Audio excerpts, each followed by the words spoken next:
वक्रतुंड महाकाय सूर्यकोटी समप्रभ निर्विघ्नं कुरु मे देव सर्वकार्येषु सर्वदा।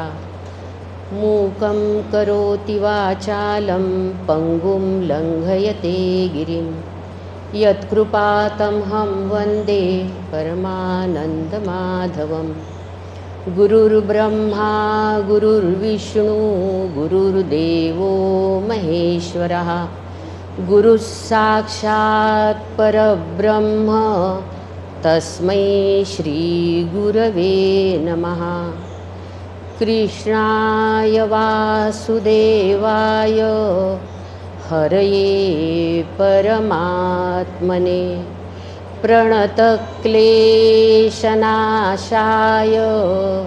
गोविन्दाय नमो नमः। गोविन्दाय नमो नमः। गोविन्दाय नमो नमः। परमपूज्य स्वामीजींच्या चरणी वंदन। इथे उपस्थित श्रद्धेय रामभाऊ खांडवे गुरुजी, आजच्या आपल्या इथल्या महिला प्रमुख भारतीताई कुसरे मॅडम आणि उपस्थित सर्व योग साधक बंधू आणि भगिनींनो, सगळ्यांना नमस्कार करते। अन्नपूर्णा देवीच्या चरणी नमस्कार करते आणि आज दिलेला मला जो विषय आहे त्याला सुरुवात करते। भारतीय जुन्या संस्कृतीचे महात्म्य हा विषय मला सांगण्यात आलेला आहे। संस्कृती हा शब्द आपण खूप व्यापकतेने वापरतो। आपल्याला माहिती आहे की आपलं हे जे रोजचं राहणं आहे, खाणं आहे, पिणं आहे, वागणं आहे, बोलणं आहे, चालणं आहे, ही सगळी संस्कृतीच आहे।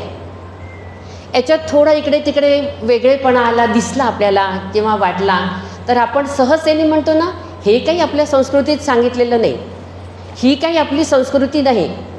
म्हणजे आपल्याला आपली संस्कृती माहितीच आहे, आपण सगळे सुसंस्कृत आहोत। तर बस संस्कृती म्हणजे आपल्या धर्मासह जीवनात समग्र अंतर्बाह्य अंतर्बाह्य प्रगत जी अवस्था आहे ती म्हणजे संस्कृती।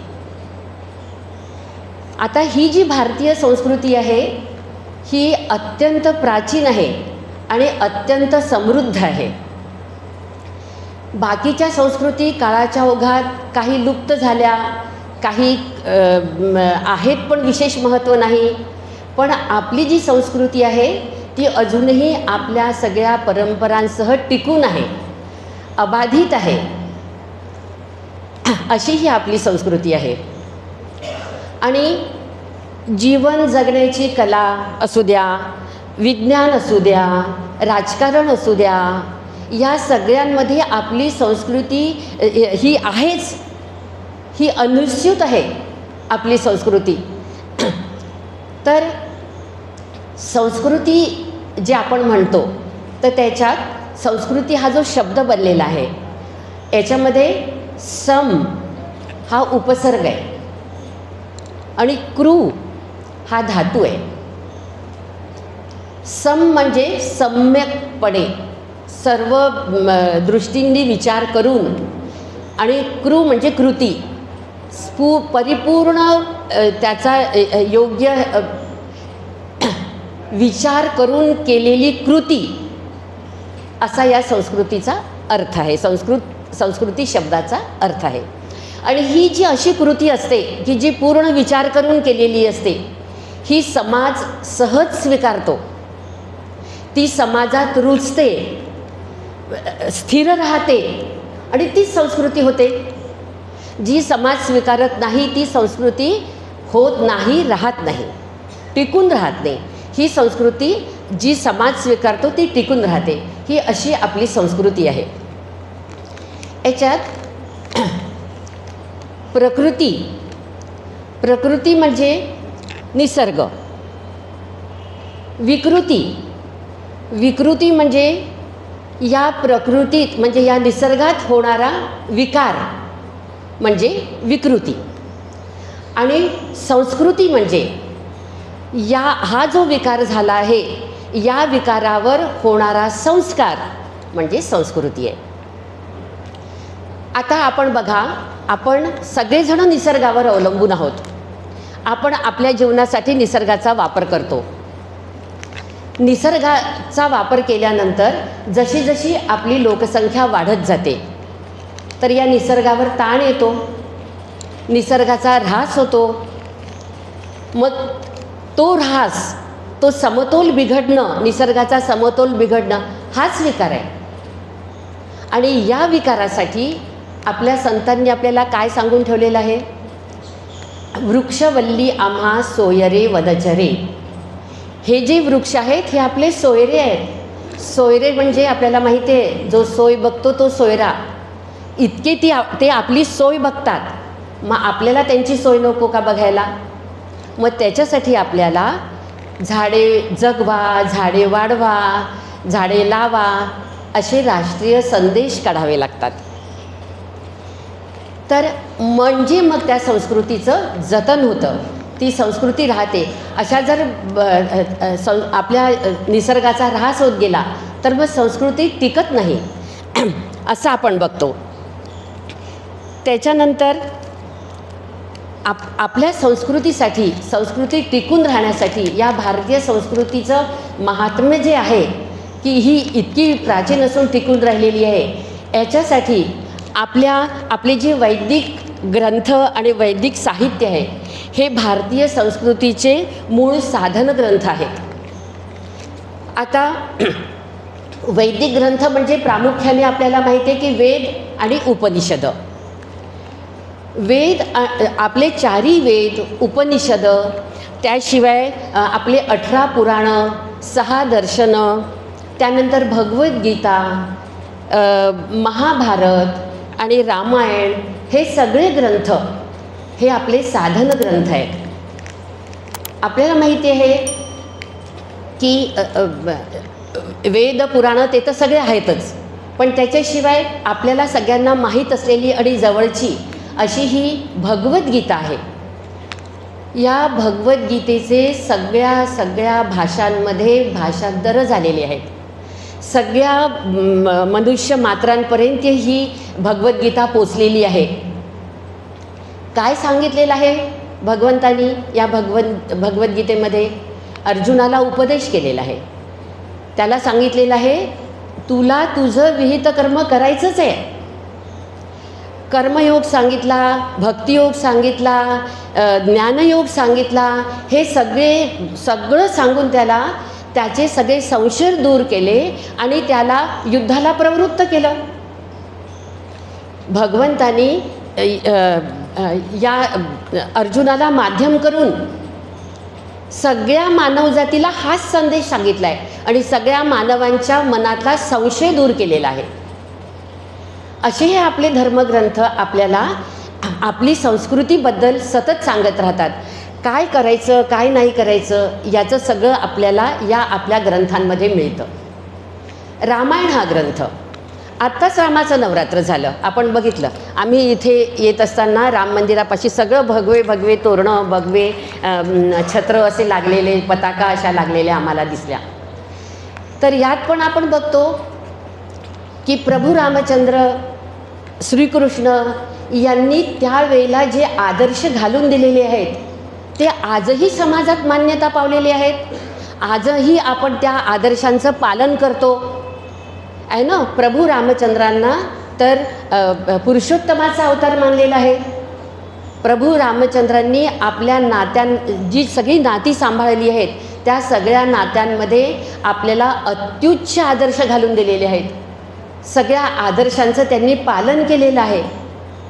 ते उत्तम पुत्र आहेत, उत्तम पती आहेत, उत्तम पिता आहेत, उत्तम राजा आहेत, उत्तम भ्राता आहेत. याचे सगळे उच्च आदर्श आपल्याला प्रभू रामचंद्रांनी घालून दिलेले आहेत तेव्हाच्या काळात आणि ते आजही समाजात मान्यता पावलेले आहेत. आपल्याला असं दिसतं. मग आपल्या संस्कृतीचं मूळ कशात आहे तर हे जे आदर्श पिढ्यानुपिढ्या आपल्या सगळ्यांमध्ये रुजलेले आहेत. आपण ते आजही कोणी असं म्हणत नाही की नाही प्रत्येक वर्षी नवरात्र आलं की रामायण सुरू होतं. का बरं आपण त्याच्यात खंड पाडत नाही? सगळ्यांना सगळी गोष्ट माहिती आहे तरी आपण पुन्हा ती ऐकतो. का बरं? कारण हे संस्कार आपण आपल्या मनावर बिंबवतो, ठसवतो, ते पक्के करतो. हे संस्कृतीचं मूळ उद्देश आहे, हे मूळ आहे संस्कृतीचं, असं आपल्याला दिसतं. तसंच आपले संत आणि संत वाङ्मय हेही आपल्या संस्कृतीचा मोठा भाग आहेत. संतांनी म्हणजे संत वाङ्मय लिहिलेलं आहे ते तर त्यांनी आपल्याला सांगितलेलंच आहे की ते कसं कसं वागायचं, कसं कसं. पण संतांचं जे चरित्र आहे ते त्यांनी आपल्याला जगून आणि वागून दाखवलेलं आहे की कसा आदर्श आहे. याच्यात आपल्याला एकनाथ महाराजांचं जर उदाहरण द्यायचं झालं तर आपल्याला माहिती आहे की एकनाथ महाराज, सगळ्यांना माहिती आहे गोष्ट, लहानपणापासून आपण ती ऐकत आलेलो आहे आणि अजूनही ती ऐकतच आहोत. आपल्या नातवांना सांगतोय, मुलांना सांगतोय, सगळ्यांना सांगतोय. एकनाथ महाराज आपल्या अनुयायांसह काशीची गंगा घेऊन रामेश्वरला जात होते आणि सगळे अनुयायी सोबत होते, त्यांच्याबरोबर होते. काशीहून रामेश्वरला जायचं आणि रामेश्वरला ती गंगा त्या सागरात विसर्जन करायची. हा नित्याचा नियम होता.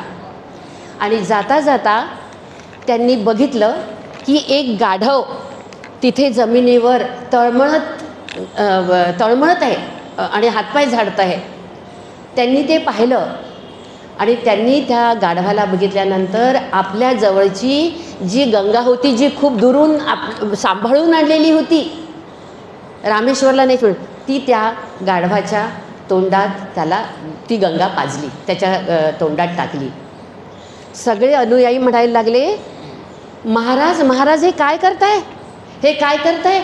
अहो आपल्याला तिथपर्यंत पोचायचं आहे, रामेश्वरपर्यंत, आणि तुम्ही इथेच ती गंगा संपवली, मग तुम्हाला पुण्य कसं मिळणार? एकनाथ महाराज म्हणतात, तळमळणारा जीव हाच माझा परमेश्वर. याच्यातनं संस्कृतीचं दर्शन दिसतं. मला नाही पुण्य मिळालं तरी चालेल, पण तो जीव आहे, त्या जीवात एकनाथ महाराजांनी आपलंच रूप त्याच्यात बघितलेलं आहे, आपलंच रूप त्यात त्यांनी बघितलेलं आहे. हीच आपली संस्कृती आहे. तुकाराम महाराजांबद्दल सांगतात, तुकाराम महाराज हे संपन्न घराण्यातले होते, सावकार घराणं होतं तुकाराम महाराजांचं. आणि तुकाराम महाराजांच्या वेळेला भयंकर दुष्काळ पडला आणि लोक उपाशी मरण्याची वेळ आली. तुकाराम महाराजांनी काय केलं?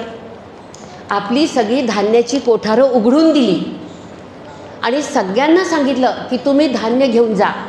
आपल्या गावातली तर माणसं होतीच, पण आपल्या आजूबाजूच्या गावातल्या माणसांसाठी त्यांनी धान्याची कोठारं उघडून दिली आणि सगळ्यांचे जीव वाचवले. ही आपली संस्कृती आहे. फक्त आपणच आपल्यापुरती आपण बघत नाही, सगळ्यांमध्ये परमेश्वर आहे हे बघतो. ही आपली संस्कृती आहे. ज्ञानेश्वर महाराजांनी काय केलं?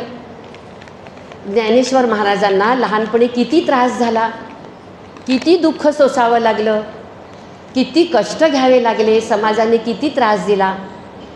पण ज्ञानेश्वर महाराजांचं सगळं साहित्य बघा, त्याच्यात आपल्याला कुठेही त्यांच्या साहित्यामध्ये त्यांनी कोणावर दोषारोप केलेले, कोणाचा द्वेष केलेला किंवा समाजावर आसूड ओढलेले कुठेही दिसत नाही.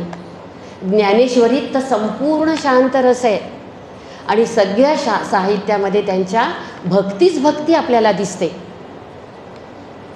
असं हे सगळ्या संतांचे जे आपण ग्रंथ वाचतो किंवा त्यांचे चरित्र वाचतो तर आपल्या अनुभवाला या सगळ्या गोष्टी येतात.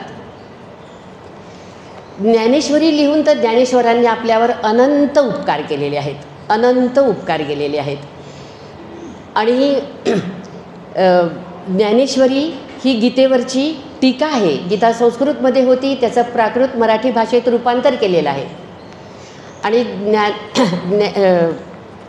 ज्ञानेश्वरीत पण आपल्याला हाच सगळा भाव दिसतो. ज्ञानेश्वरीत पण सांगितलेले सगळे जे दृष्टांत आहेत, उपमा आहेत, या सगळ्या आपली ही जी संस्कृती टिकून आहे त्याला त्याचा हातभारच लागलेला आहे. इथे मला आणखीन एक प्रसंग म्हणजे एक गोष्ट अशी सांगावीशी वाटते की महाभारताच्या शेवटच्या वनपर्वामध्ये एक गोष्ट आहे. यक्ष प्रश्नांचं असं प्रकरण आहे. त्या यक्षाने युधिष्ठिराला प्रश्न विचारलेले आहेत आणि युधिष्ठिराने उत्तरं दिलेली आहेत. त्या प्रश्नांच्या ओघामध्ये यक्ष युधिष्ठिराला प्रश्न विचारतो, का दिशा म्हणजे काय, दिशेची व्याख्या काय. आपल्यासारख्यांनी काय उत्तर दिलं असतं? सूर्य पूर्व दिशेला उगवतो म्हणजे ती पूर्व दिशा, आणि जिकडे मावळतो ती पश्चिम दिशा आहे ना, हेच उत्तर आहे त्याचं. पण युधिष्ठिराला माहिती होतं की यक्षाने सांकेतिक प्रश्न विचारलेला आहे, त्याचं इतकं साधं उत्तर नाही. त्याचं उत्तर युधिष्ठिराने दिलेलं आहे संतो दिक्. संत हीच दिशा, संत जे सांगतात तोच मार्ग, त्याच मार्गाचं अनुसरण करायचं, त्याच मार्गाने जायचं. आणि तसं जर गेलं तर तीच आपली संस्कृती आणि तीच टिकून राहते. गुरुरेव दिशा आपण म्हटलेलं आहे, गुरुनी सांगितलेलीच दिशा, ह्याचं जर आपण पालन केलं आणि नुसतंच त्यावेळेला नाही तर ते सतत सतत पालन केलं तर या गोष्टी रुजतात आणि म्हणून ती संस्कृती ती टिकून राहते, ती नामशेष होत नाही, हे आपल्याला लक्षात येतं. तसंच आपल्या संस्कृतीमध्ये काही महावाक्य आहेत, ते पण संस्कृतीच्या दृष्टीने खूप उपकारक आहेत. ते म्हणजे पहिलं सांगायचं झालं तर एकम सत विप्रा बहुधा वदंती, हे एक महावाक्य आहे. म्हणजे काय? सत्य एकच आहे, ब्रह्मसत्य आहे, पण जे विद्वान लोक आहे ते त्याला वेगवेगळ्या पद्धतीने सांगतात. असंख्यात नावे जया देत लोक, परी नित्यतो सच्चिदानंद एक. आपण रोज म्हणतो, रोज बिंबवतो आपल्यावर सकाळी ही प्रार्थना. आणि आकाशात पतितम तोयम सागरम प्रति गच्छति, आणि सर्वदेवम नमस्कारम केशवम प्रति गच्छति. कुणालाही नमस्कार करा, तो तिथेच पोचणार आहे. म्हणजे एकम सत्य असं सांगितलेलं आहे. दुसरं आहे वसुधैव कुटुंबकम.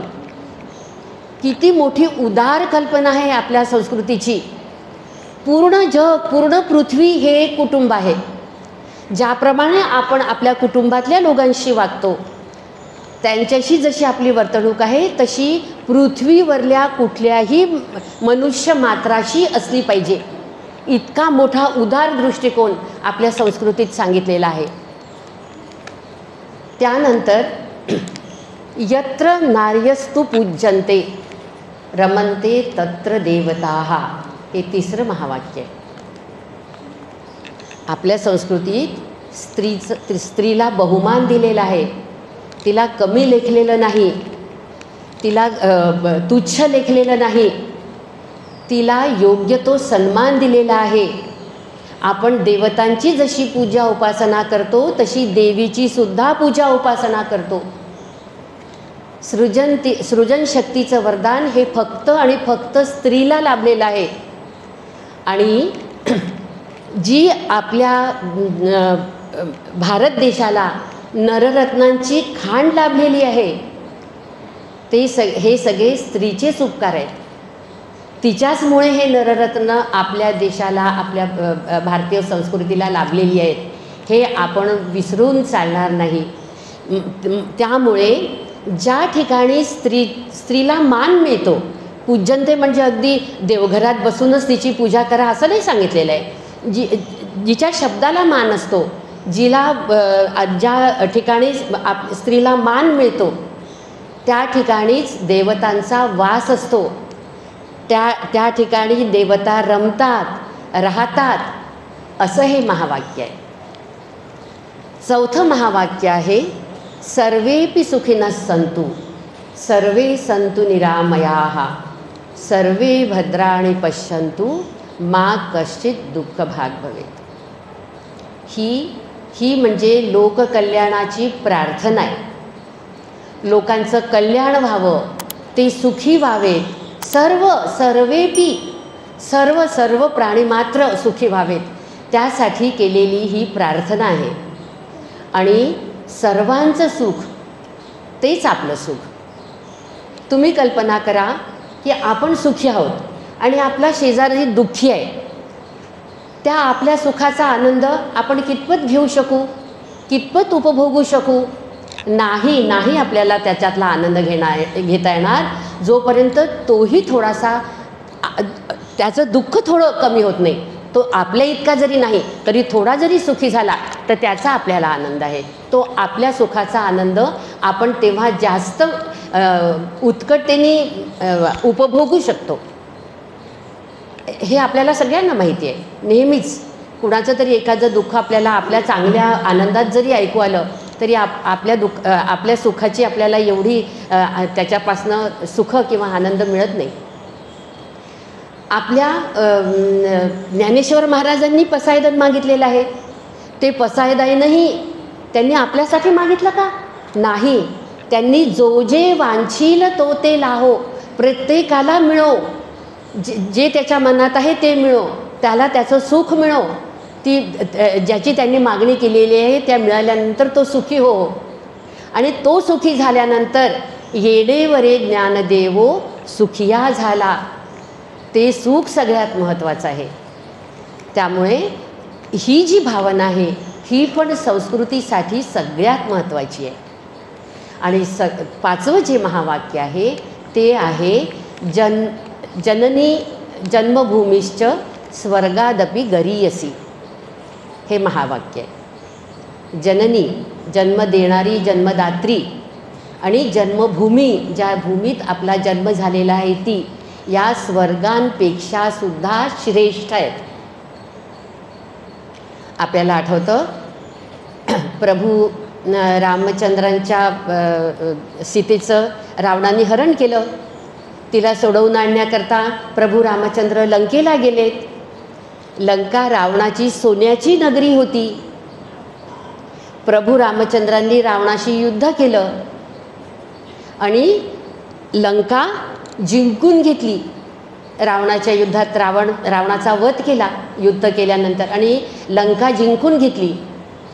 विभीषण रामाला म्हणतो, रामा, ही नगरी तुमची आहे, तुम्ही इथून जाऊ नका, तुम्ही युद्ध करून ती जिंकलेली आहे, तुम्ही इथून जाऊ नका.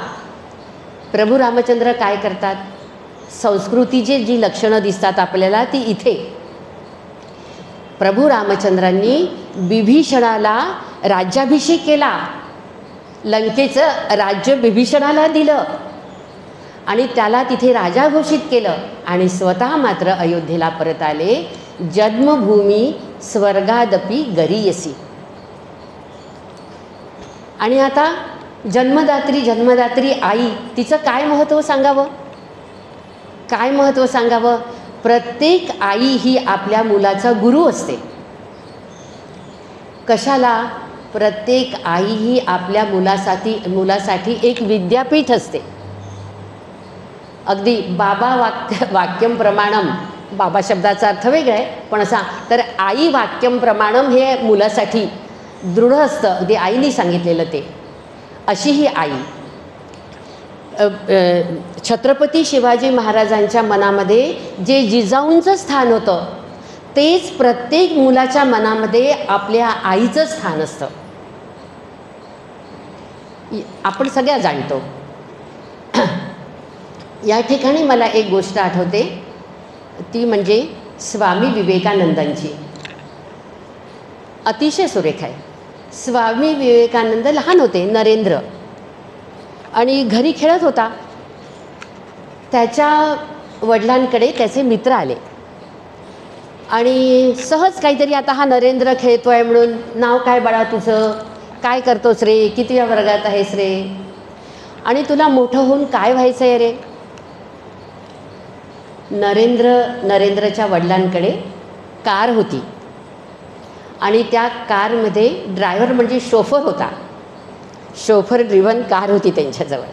आणि तो जो ड्रायव्हर होता तो रोज खूप सुंदर युनिफॉर्म घालून यायचा आणि त्याचा तो थाट, त्याच्या डोक्यावरची ती हॅट, तो सगळा त्याचा पोशाख, ते बघून नरेंद्रला त्याचं इतकं आकर्षण होतं की तो प्रश्न विचारल्याबरोबर, त्या आलेल्या मित्रांनी, वडिलांच्या मित्रांनी प्रश्न विचारल्याबरोबर नरेंद्रनी सांगितलं की मला ड्रायव्हर व्हायचं आहे. हे त्याच्या आईने ऐकलं. त्या मित्राला जाऊ दिलं आणि नरेंद्रचा हात पकडला आणि त्याला घरात आणलं, दिवाणखान्यामध्ये. त्यांच्या दिवाणखान्यामध्ये मोठं चित्र होतं जे आपण भगवद्गीतेवर बघतो. रथात बसलेला अर्जुन आणि रथाचं सारथ्य करत असलेला श्रीकृष्ण.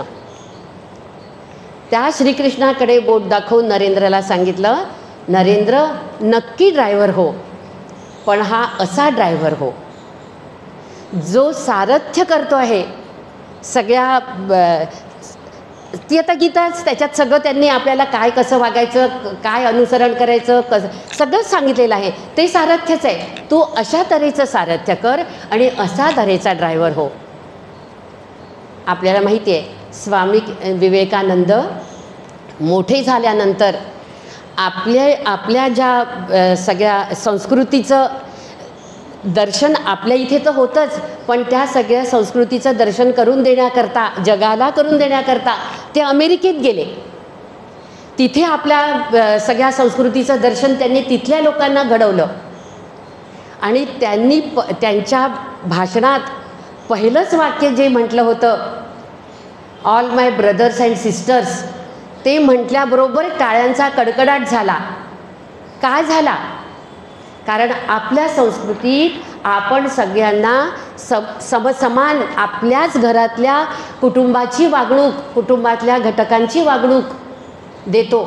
त्यामुळे आणि तिथे ते जे संस्कृतीचं दर्शन त्यांनी तिथल्या लोकांना घडवलं ते त्या लोकांना म्हणजे ते तर आकृष्ट झालेतच, पण त्याच्यातले काही अनुयायी यांच्या बरोबर विवेकानंदांबरोबर भारतात आले.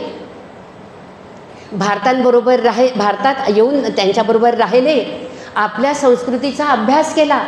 भगिनी निवेदिता शेवटपर्यंत इथे राहिल्यात आणि कार्य केलं. ही आपली संस्कृती. आपली संस्कृती परकीयांना पण सुद्धा आकृष्ट करते. ही आपली संस्कृती.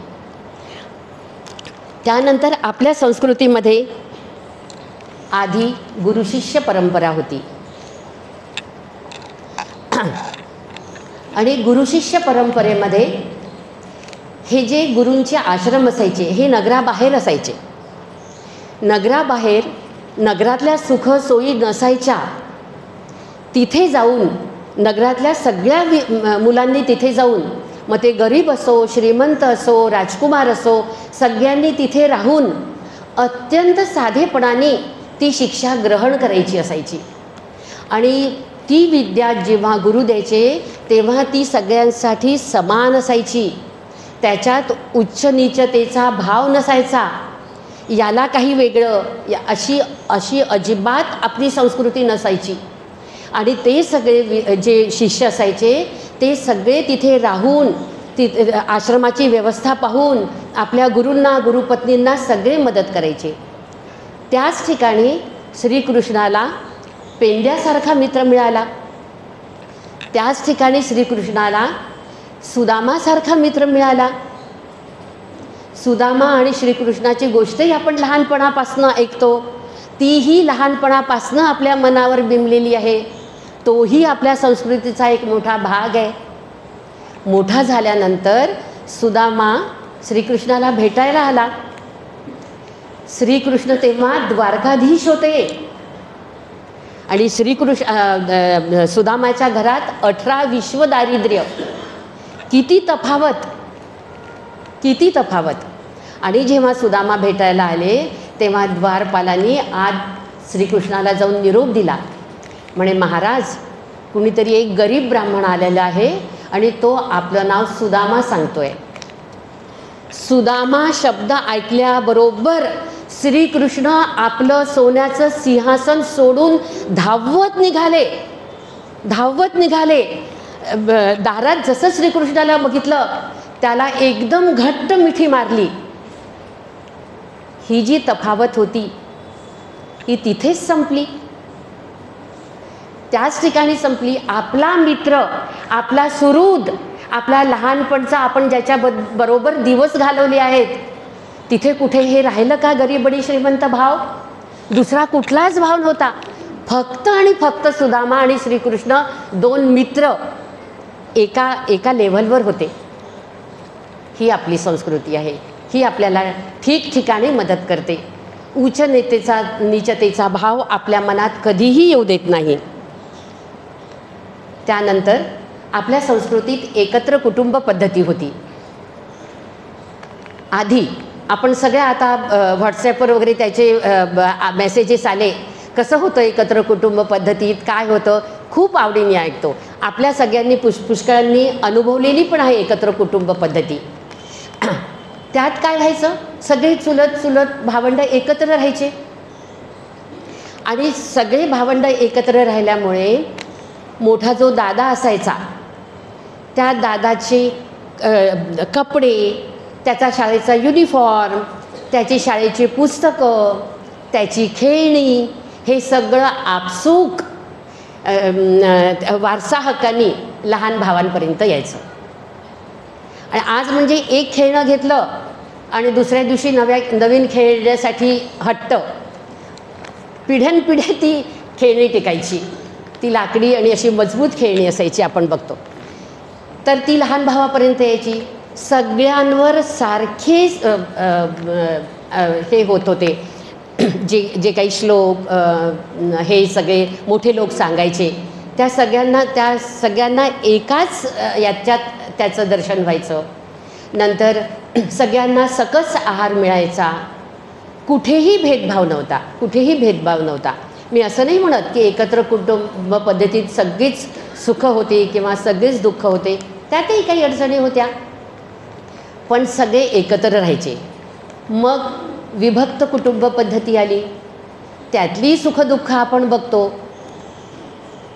न्यूक्लिअर फॅमिली ज्याला म्हणतात, आई वडील दोघंही कामाला जातात, मुलं एकटीच घरी असतात. एकटी मी म्हणत नाही, ते लावतात त्यांच्यासाठी, बाई ठेवतात, आया ठेवतात. आणि प्रत्येक वेळेला आपण बघतो त्यांच्या हातात मोबाईल देऊन देतात. घरोघरचं चित्र आहे, मोबाईल देऊन देतात. म्हणजे माणसातला संवाद संपलेला आहे आणि माणूस आणि यंत्र यातला संवाद अतिशय वाढलेला आहे. दोन्ही पद्धतीत ज्या काही अडचणी होत्या, काही सुख होती, काही दुःख होती. मला हे नाही म्हणायचं की हीच चांगली आणि विभक्त कुटुंब किंवा हे, पण काय निवडायचं याचं स्वातंत्र्य आपल्याला आहे ना. आपण निवडू शकतो कुठली संस्कृती, कुठलं कुटुंब विभक्त ठेवायचं की. पण आता काय झालेलं आहे, काही गोष्टी अपरिहार्य झालेल्या आहेत. त्यामुळे आपल्याला ते स्वीकारणं भाग्य आहे. आणि कालोघात संस्कृतीमध्ये हे बदल होतातच आणि ते स्वीकारावेच लागतात, हे पण आपण बघतो. त्यानंतर सणावारांचं महत्त्व होतं. खूप वर्षभर सणवार चालायचे.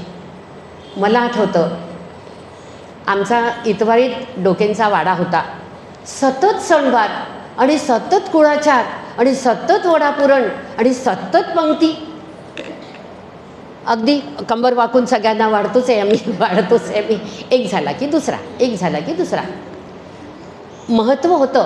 पण आपले हे जे सणवार होते हे पर्यावरणाशी निगडीत होते. आपण बघतो की हे सगळे पर्यावरणाशी निगडीत होते. आपल्याला माहिती आहे की श्रावणामध्ये बेलाचं महत्त्व होतं. गणपतीला आपण तुळस वाहतो. त्याच्यानंतर वटपौर्णिमेला वडाचं महत्त्व होतं. त्यानंतर असं म्हणतात की शनिवारी पिंपळावर लक्ष्मीचा निवास असतो, म्हणून शनिवारी पिंपळाजवळ दिवा लावायचा. असे हे जे सगळे सणवार होते, तर या सणवारांमध्ये पर्यावरणाचं रक्षण, म्हणजे मी आधीच सांगितलं की जे आपले सगळे सोयरे आहेत त्यांचं रक्षण हा मोठा एक हेतू होता. आणि त्याला जर आपण आपल्या धर्माशी निगडीत केलं तर आपण त्या गोष्टी जास्त श्रद्धेने करतो, जास्त भक्तिभावाने करतो आणि ती प्रथा टिकून राहते, ज्या अजूनही टिकलेल्या आहेत. आपल्याला माहिती आहे की मला आठवतं की पुषादितवार म्हणजे पौषातला रविवार, आणि पुषादितवारी आम्ही आजीजवळ राहिलेलो आहे. आजीचे संस्कार आहेत, त्याच्यामुळे थोडंसं संस्कृतीचं दर्शन तिच्यामार्फत झालेलं आहे. पुषादितवारी काय असायचं, अगदी सकाळी उठून आजी एका चौकोनी मोठ्या पाटावर सूर्याचं चित्र रांगोळीने काढायची. त्याच्या बाजूला आदित्य राणूबाईचं असायचं आणि त्या पाटावर म्हणजे आता आठवलं तरी आता आपल्याला कुठे दिसणारही नाही त्या गोष्टी. एवढा कागदाचा चिटोरा असायचा, त्याच्यावर दंतमंजन असायचं, एक पाण्याने भरलेला ग्लास असायचा, खोबरेल तेलाची बाटली असायची, त्यानंतर एक फणी, तेव्हा फणी वापरत, फणी आणि छोटासा कंगवा, फणी किंवा छोटासा कंगवा असायचा. याशिवाय त्या वेळेत येणारी बोरं, वालाच्या शेंगा या पण त्याच्यामध्ये असायचा. ते सगळं आजी सकाळीच ठेवायची. त्यानंतर तिची आंघोळ झाल्यानंतर त्याची पूजा करायची आणि त्यानंतर त्याला आमचा स्वयंपाक झाल्यानंतर नैवेद्यसुद्धा असायचा पौषातल्या रविवारी. आणि मग मात्र त्या दिवशी आम्ही बहिणी होतो, रविवार असायचा आम्हाला रविवारच एक मिळायचा शाळा असल्यामुळे की त्या दिवशी आम्हाला केस धुवायची असायची, न्हायचं असायचं डोक्यावरनं. तर त्या दिवशी आम्हाला बंदी असायची की आज डोकं न्हायचं नाही. आणि ते सूर्यभगवानाचं चित्र काढल्यानंतर केस विंचरायचे नाहीत. लवकर उठा आणि वेणी घालून घ्या आज. मग आम्हाला नंतर वेळ नसायचा आठवडाभर. मग आम्ही आजीला विचारायचं, आजी का गं असं, तू आम्हाला का नाही न्हाऊ देत किंवा वेणी घालू देत. तर आमची आजी काय उत्तर द्यायची माहीत आहे का, आमची आजी म्हणायची, नाही गं, आज नाही वेणी घालायची किंवा आज नाही न्हायचं, कारण सूर्यनारायणाच्या तोंडात केस जातात ना. किती उदात्त भावना होती सूर्यनारायणाच्या, किती त्या सूर्यनारायणाशी तादात्म्य होतं. त्याला घरातला एक घटकच, घरातला सदस्य म्हणूनच मान्य होती की नाही म्हणजे आपल्या तोंडात केस जातात हे आपण समजू शकतो, पण सूर्यनारायणाच्या तोंडात केस जातील म्हणून आजी आम्हाला हे करू देत नव्हती. इतकं आपल्या संस्कृतीत सगळ्या आपल्या देवांशी आपलं तादात्म्य होतं, जवळकीक होती आणि त्याला आपला घटकच मान्यता होतो, आपल्या कुटुंबातला सदस्य म्हणून मान्यता होती. इतकं सुंदर आपण रूप पाहिलं. आणि जसं अक्षय तृतीया आहे, यात आपण माठाची पूजा करतो, नवीन आलेली कैरी असते, चिंच असते, हे सगळं आधी ब्राह्मणाला द्यायचं आणि मग आपण वापरायचं. माठसुद्धा आधी देवाला द्यायचा म्हणजेच ब्राह्मणाला द्यायचा आणि मग आपण वापरायचं, त्याच्या आधी आपण वापरायचं नाही असं आपल्याला सांगितलेलं असायचं. म्हणजे काय, दुसऱ्याला देण्यात जो आनंद आहे, दुसऱ्याला देण्यात जे सुख आहे, त्याच्यासाठी ह्या सगळ्या गोष्टी आपण हे करायचं. जी काय म्हणतात त्याला, संक्रांत सणाला आपण जी काही नवीन गोष्ट येत होती त्याचं वाण द्यायचं आधी सवाष्णींना आणि मग आपण घरात ते वापरायचं अशी. आणि आता ही जी गौरीची पूजा, आता याचं थोडं घरी आपण सामूहिक रीतीने करतो आहे, पण हे सगळ्या ठिकाणी आपल्याला दिसतं चैत्र गौरीची पूजा. याच्यात पण पहा, मागे सगळे झाडं लावलेली आहेत, फुलं, हे पण निसर्गाशी आपली जवळीक आहे, ही पण निसर्गाशी आपली जवळीक आहे. आणि या दिवसात कैरी पन्ह सगळ्यांना द्यायचं, सगळ्यांना शांत करायचं आणि मग आपण स्वतः त्या गोष्टी वापरायला लागायच्या. या सगळ्या गोष्टी आपल्या याच्यात आपल्याला सांगितलेल्या होत्या सणावारांमध्ये, आणि ते आपल्या मनावर बिंबवल्या गेलं होतं. दरवर्षी सण यायचे, दरवर्षी आपण करायचं, आणि मोठे सण तर सगळ्यांकडे होतच होते खाण्यापिण्याचे. आणि त्यानंतर याच्यात मला आणखीन एक गोष्ट इथे सांगायची आहे, ती म्हणजे आपल्याला सगळ्यांना माहिती आहे, आपण रोज इथे येतो, अष्टांग योगाची साधना करतो. हा जो आपला पतंजली मुनींनी सांगितलेला अष्टांग योग आहे, यामध्ये अष्टांग योगाचं जे पहिलं अंग आहे, आपण सगळे परीक्षा देऊन पास झालेलो आहोत, यम. आणि या यमाचे 5 उपांग सांगितलेले आहेत. ते उपांग कोणते? अहिंसा, सत्य, अस्तेय, अपरिग्रह आणि ब्रह्मचर्य. हे जे 5 उपांग आहेत, हे त्रिकाला बाधित आहेत. त्रिकाला बाधित आहेत, याला हे स्थलकाल निरपेक्ष आहेत, आणि हे आपल्या संस्कृतीचे स्तंभ आहेत. अहिंसा आपल्या सगळ्यांना माहिती आहे, काया वाचा मनाने सुद्धा कोणाचं वाईट चिंतू नये, मनात सुद्धा आणू नये. हे एकदम होतं का? आज सांगितलं आणि उद्यापासून तुम्ही वागायला लागले असं होतं का? नाही. हे बिंबवावं लागतं मनामध्ये. अहिंसा, सत्य, सत्य जे आहे सत्यच बोलावं, असत्य कधी सांगू नये. पण त्याच्यातही एक सांगितलेलं आहे की सत्यम ब्रूयात प्रियम ब्रूयात.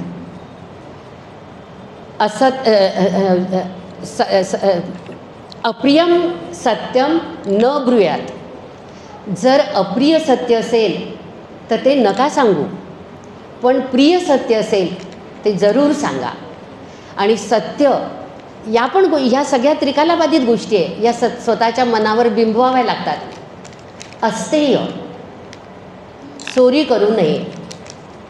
मला सांगा, एखाद्या मुलाचे वडील जर चोरी करत असतील तर ते त्याला चोरी करू नये हे किती ठामपणे सांगू शकत असतील? किती ठामपणे सांगू शकत असतील? जोपर्यंत ही गोष्ट तुम्ही स्वतःच्या मनावर बिंबवत नाही, तुमच्या शब्दाला धार येणार नाही, तुम्ही सांगू शकणार नाही, तुमची जीभ उचलणार नाही आपल्या मुलाला हे सांगायला. म्हणून या गोष्टी आधी आपल्यात बिंबवा. आपल्याला ती गोष्ट माहिती आहे, चोरी करणारा मुलगा घरी येतो, मित्राची पेन्सिल घेऊन येतो आणि आईला दाखवतो. आई काहीच म्हणत नाही. तिथनं त्याच्या चोरीची सुरुवात होते. मोठ्या चोऱ्या करायला लागतो, आणि पकडल्या गेल्यानंतर जेव्हा पोलीस पकडतात, त्याला माहीत असतं तो आपल्या आई त्याला काहीतरी सांगायला जाते, तो आपल्या आईचा कानच चावतो.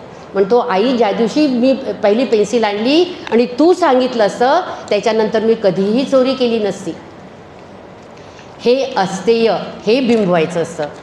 त्यानंतर अपरिग्रह, जरुरीपेक्षा जास्त वस्तूंचा संग्रह करू नका. हे वाक्य मी स्त्रियांकडे पाहून जास्त बोलते. किती पाळतो? बाजारात गेलो की पिशव्या भरून आणतोच ना आपण. नाही गं, हे मी किती दिवसांपासून ठरवलं होतं, माझ्याकडे नाहीच, तिच्याकडे किती छान दिसत होतं, आणतोच आपण अगदी. आणि याच्यात पुरुष अपवाद नाहीत बरं. काही काही पुरुषांनाही अशी सवय असते, म्हणजे एखाद वेळेस स्त्री घेणार नाही पण पुरुष याच्यात पुढे असतात. थोडक्यात काय तर आपण सगळेजणं आपापल्या प्रतीनी आपापल्या यांनी सालारजंग असतो. आपल्या घराचं म्युझियम करण्याकडेच आपल्या घराचा कल असतो. खरी आहे ना गोष्ट, सालारजंग म्युझियम खूप आहे, पण आपण आपल्या प्रतीने सालारजंगाचंच काम करत असतो. त्यानंतर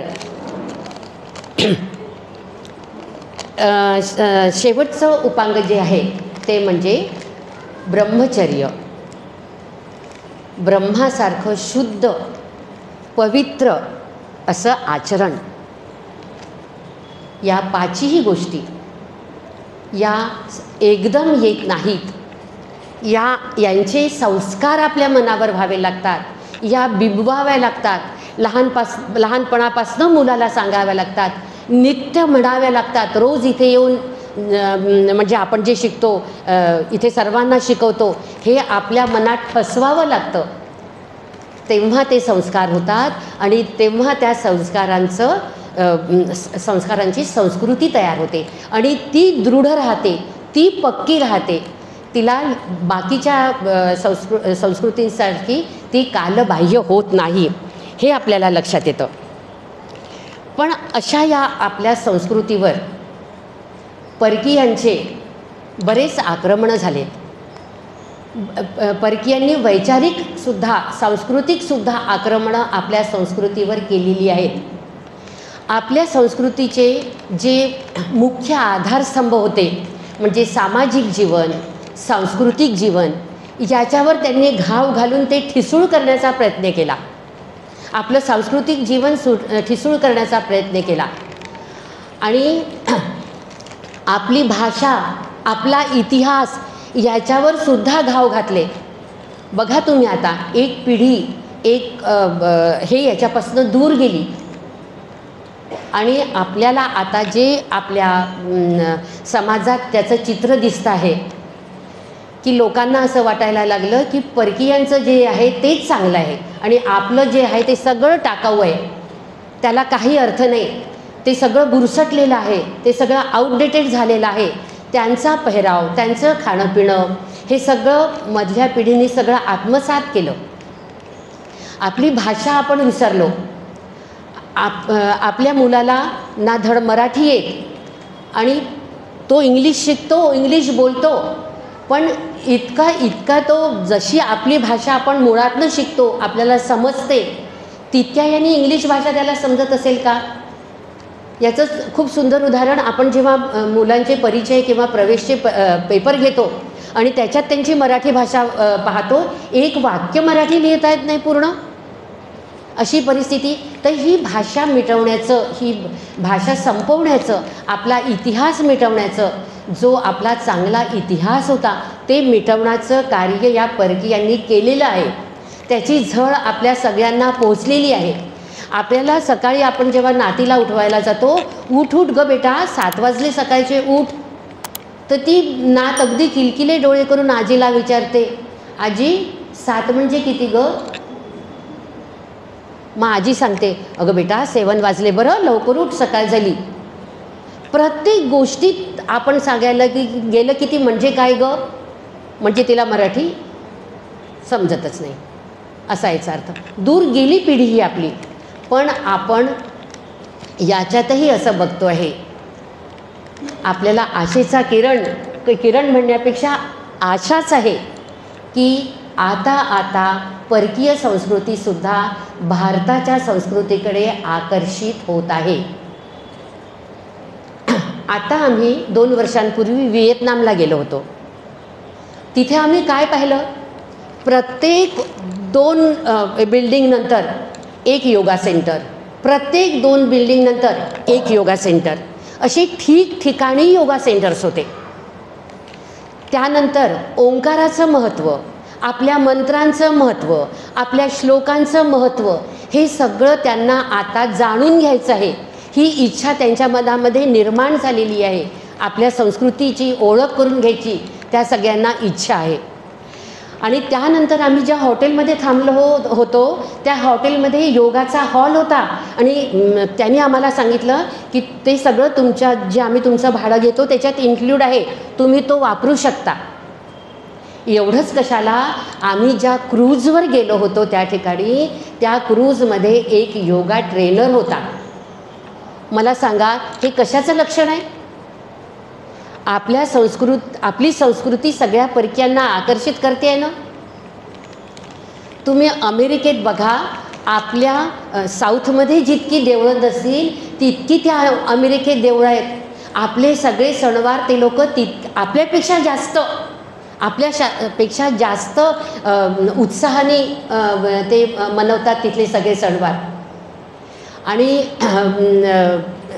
त्या ठिकाणी मी बघितलं, तिथे पण जर अमेरिकन लोकांना तिथे यायचं असेल तर त्यांना जे पुरुष असतात त्यांना लुंगी घालावी लागते आणि ज्या स्त्रिया असतात त्यांना साडी नेसावी लागते.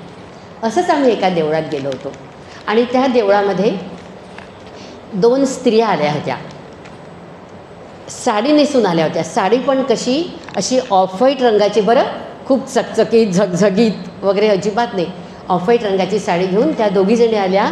त्यांच्या कपाळावर कुंकू होतं आणि त्या देवाला नमस्कार वगैरे करून आल्या असतील आणि जेव्हा परत जात होत्या त्यांना मी भेटली, माझी साडी होती. त्यांनी मलाही नमस्कार केला. प्रत्युत्तरादाखल मीही त्यांना नमस्कार केला, पण माझा तो नमस्कार त्या अमेरिकन स्त्रीला नव्हता. माझा नमस्कार मला त्या स्त्रीच्या ठिकाणी दिसलेल्या आपल्या संस्कृतीला होता.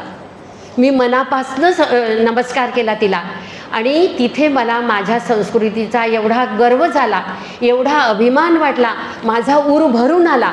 आपल्याला आपल्या इथे नाही पण परदेशात जेव्हा असं दृश्य दिसतं तेव्हा आपण खरोखर धन्य आहोत, आपली संस्कृती धन्य आहे, याचा अनुभव आल्याशिवाय राहत नाही.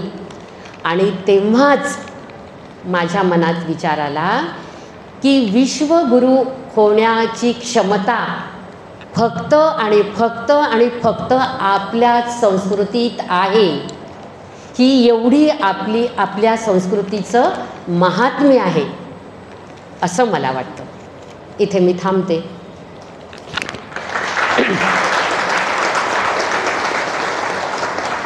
आपल्या परीने या संस्कृतीचं महात्म्य सांगण्याचा मी प्रयत्न केलेला आहे. या ठिकाणी मला आपल्या योगाभ्यासी मंडळाचे पदाधिकारी आणि भारतीताई कुसरे यांनी मला खास करून आमंत्रित केलं आणि ही बोलण्याची संधी दिली, याबद्दल मी त्यांची खूप खूप आभारी आहे आणि धन्यवाद.